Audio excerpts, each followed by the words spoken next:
Oui, et ce que je fais faire souvent, c'est un des exercices que j'adore faire, c'est un peu comme quand j'étais enceinte et que j'avais pris mes 16 kilos.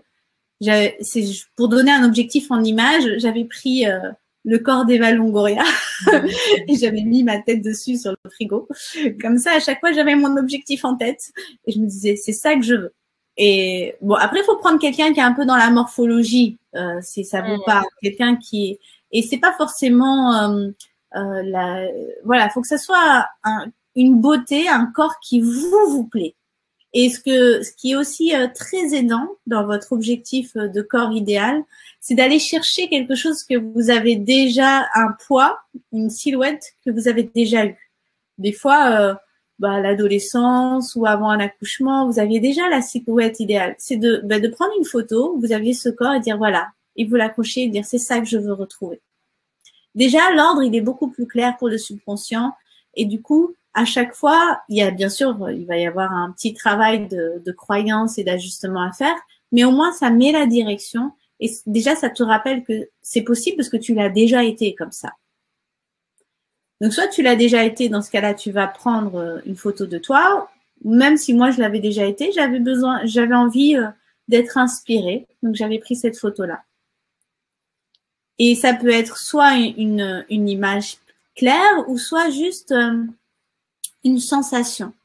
Une sensation où tu t'imagines, par exemple, te mettre en maillot de bain sur la plage et tu te lèves de ta serviette, tu vas jusque dans l'océan et tu dis « Ah, qu'est-ce que ça fait du bien de se kiffer, de marcher là en maillot et juste d'apprécier mon corps et qui je suis. » Et complètement libéré de ce que les autres peuvent penser ou quoi, parce que toi, tu te kiffes tellement que c'est ça qui compte, en fait.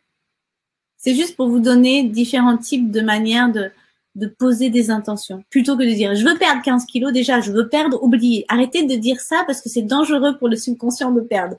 Parce que lui, le cerveau, parce que je suis experte en PNL, je vous ai pas trop parlé de mon parcours, mais donc j'ai bac plus 5, mais en plus de ça, je me suis formée, je suis maître praticienne en PNL, je suis hypnothérapeute, j'ai fait l'énéagramme et en plus j'ai créé ma méthode de libération des émotions et des blessures. Donc c'est pour juste vous rassurer et vous dire que je maîtrise parfaitement les mécanismes de l'inconscient, du subconscient, des émotions et surtout comment fonctionne notre cerveau. Donc lui, il fonctionne en je perds ou je gagne.